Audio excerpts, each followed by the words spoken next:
Hello everyone, good morning. কেমন আছো সবাই? এখন বাজে সকাল 9টা। আজকের ভিডিওটা এখন থেকে স্টার্ট করছি। আর এখন পাশে বিছনা গুছোচ্ছি। এই যে বিছনাটা গুছাতে হবে। তো আজকের ভিডিওটা একটু অন্যরকমভাবে বানাচ্ছি, কারণ কি বলবো, ফোন ধরার লোকের ভীষণ অভাব। তো সেই কারণে তো তোমরা দেখতে থাকো, আশা করি আজকের ভিডিওটা তোমাদের ভালো লাগবে। আর এই যে দেখো, বিছনা গুছানো হয়ে গেছে। এবার ঘরের জানলাগুলো খুলে দেবো। পুরো অন্ধকার, দেখতেই পাচ্ছ। মানে এটা না পর্দা দেওয়া হয়েছে, এটাতে ভীষণ পরিমাণে আলো আসে। তো কি বলবো, এটা কিন্তু পর্দা অলরেডি দেওয়া রয়েছে। আর এই দিকের পর্দাগুলো খুলে দেবো। আর কালকে রাত্রিরে ভীষণ পরিমাণে ঝড় বৃষ্টি হয়েছে, জানো তো। এত ঝড় বৃষ্টি হয়েছে যে আমার পুরো ঘর নোংরা হয়ে গেছে একদম।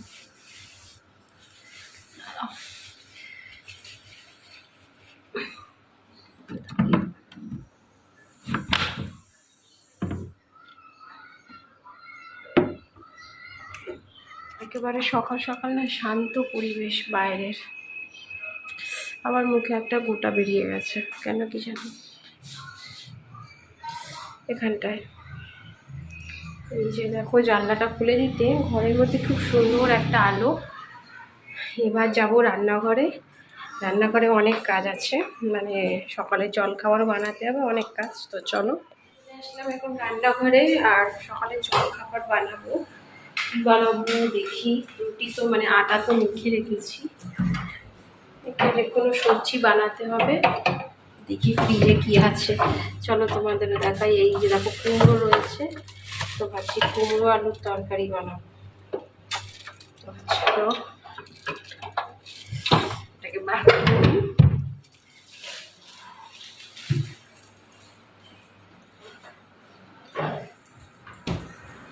এখন দেখো, কাপড় চোপড়গুলো কাচ্ছি।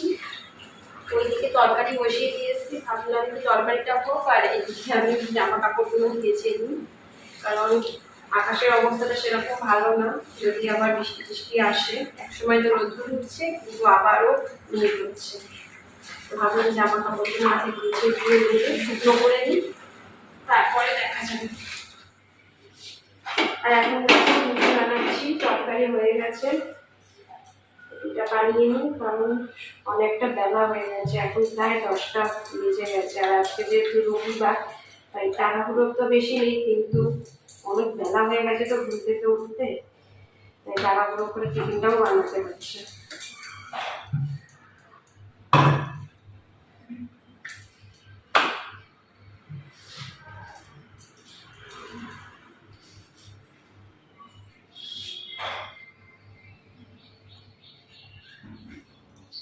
এই দেখো, তরকারিও হয়ে গেছে, রুটিও হয়ে গেছে। এবার সকালে জল খাবারটা খেয়ে নেবো, তারপরে সমস্ত কাজ। অনেক বেলা হয়ে গেছে আজকে, সত্যি অনেক বেলা হয়ে গেছে সকালে জল খাবার করতে। জামা কাপড় কেচে রেখেছি, কিন্তু ছাদে যাওয়া হয়নি। যাচ্ছি ছাদে কাপড় মেলতে। আর বাইরে না এখন ভীষণ পরিমাণে রোদ্দুর উঠেছে, জানো তো। দেখো কি রোদ্দুর ছাদে। ওই দিকটায় মেলে দিই কাপড়গুলো।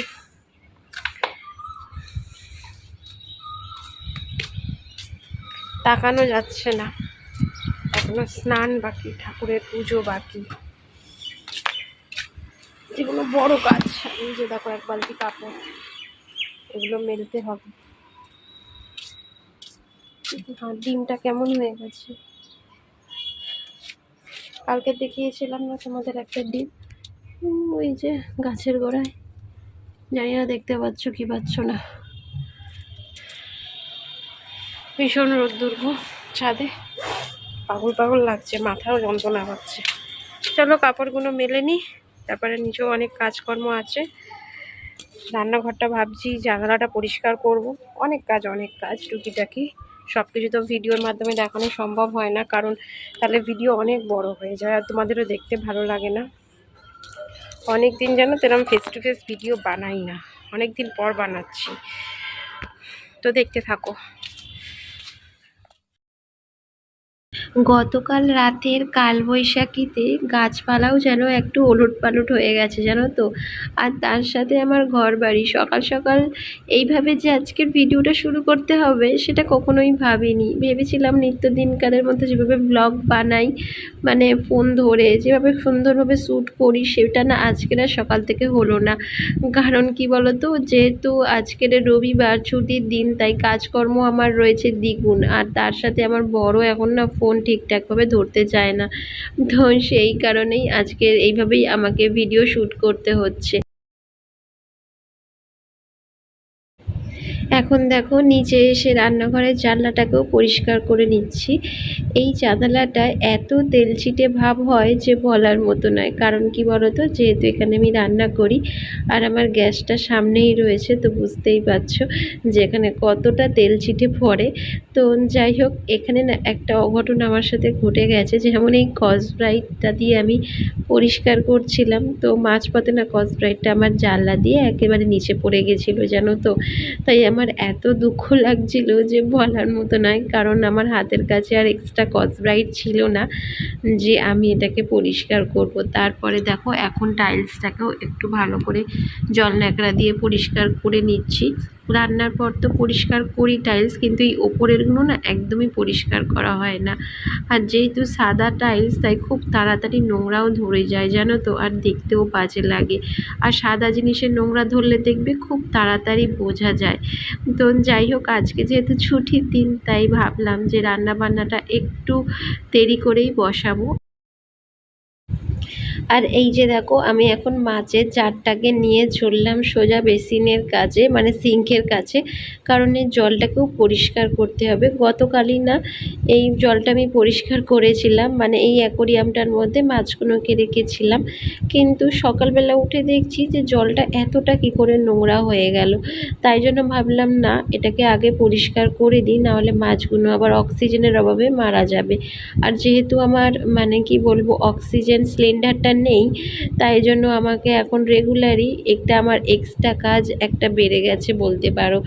তো যাই হোক, মানে অবলা জন্তু, এদের তো অবহেলা করা তো একদমই উচিত না, তাই না?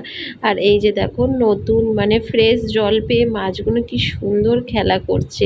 এখানে 6টার মতো মলিফিস রয়েছে। আমি না হলুদ যে একটা মলিফিস থাকে সেটা খুঁজছিলাম, কিন্তু সেটা না এখন আর পেলাম না জানো তো। আমাদের এখানে যে মানে দোকানদারের কাছ থেকে নিয়েছিলাম মাছগুলো, তিনি বলেছে কয়েকদিন পরে যেতে নিয়ে নেবে, মানে এনে দেবে।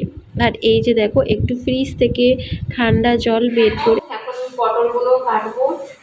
এই যে এটা হচ্ছে মাচার পটল, একদম কচি, দেখো ছোট্ট ছোট্ট। এগুলো ভাজা খেলে ভালো লাগবে না, আজকে মনে হলো মাছ দিয়ে ঝোল বানাবো।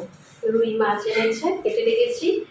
তো এগুলো এখন কেটে নিই, মানে জোগাড় করে নিই, কাটাকুটি করে নিই, তারপর রান্না করবো।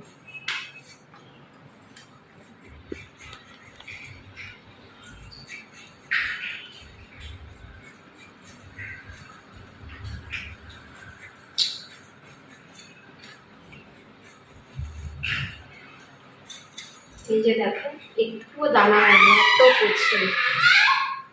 এত কচি পটল। আর এইদিকে দেখো, একটু মাছের তেল এনেছে ও বাজার থেকে, মাছের সাথেই সেটা দিয়েছে। তো এখন এটাকে দেখো আলু বেগুন দিয়ে একটু রান্না করে নেব। শুধু শুকনো খোলায় মানে তেলটাকে দিলাম, তো তাই দেখো কত তেল বেরিয়ে গেছে। আর আলু আর পেঁয়াজ আর বেগুনটাকে আমি অলরেডি আগে ভেজে রেখেছিলাম। তো এখন দেখো মাছের তেলের ওপর দিয়ে একটু ভালো করে নাড়াচাড়া করে তারপরে নামিয়ে নেব। এটা কিন্তু বেশ টেস্টি খাবার জানো তো। যারা যারা খেয়েছো তেল, এরকম মাছের তেলের সাথে বেগুনের মানে একটা চচ্চড়ি মতো, তারা নিশ্চয়ই জানো এটা কতটা টেস্টি। তো বন্ধুরা, আজকের ভিডিওটা এখানেই শেষ করলাম। আবার দেখা হবে নেক্সট ব্লগে খুব তাড়াতাড়ি।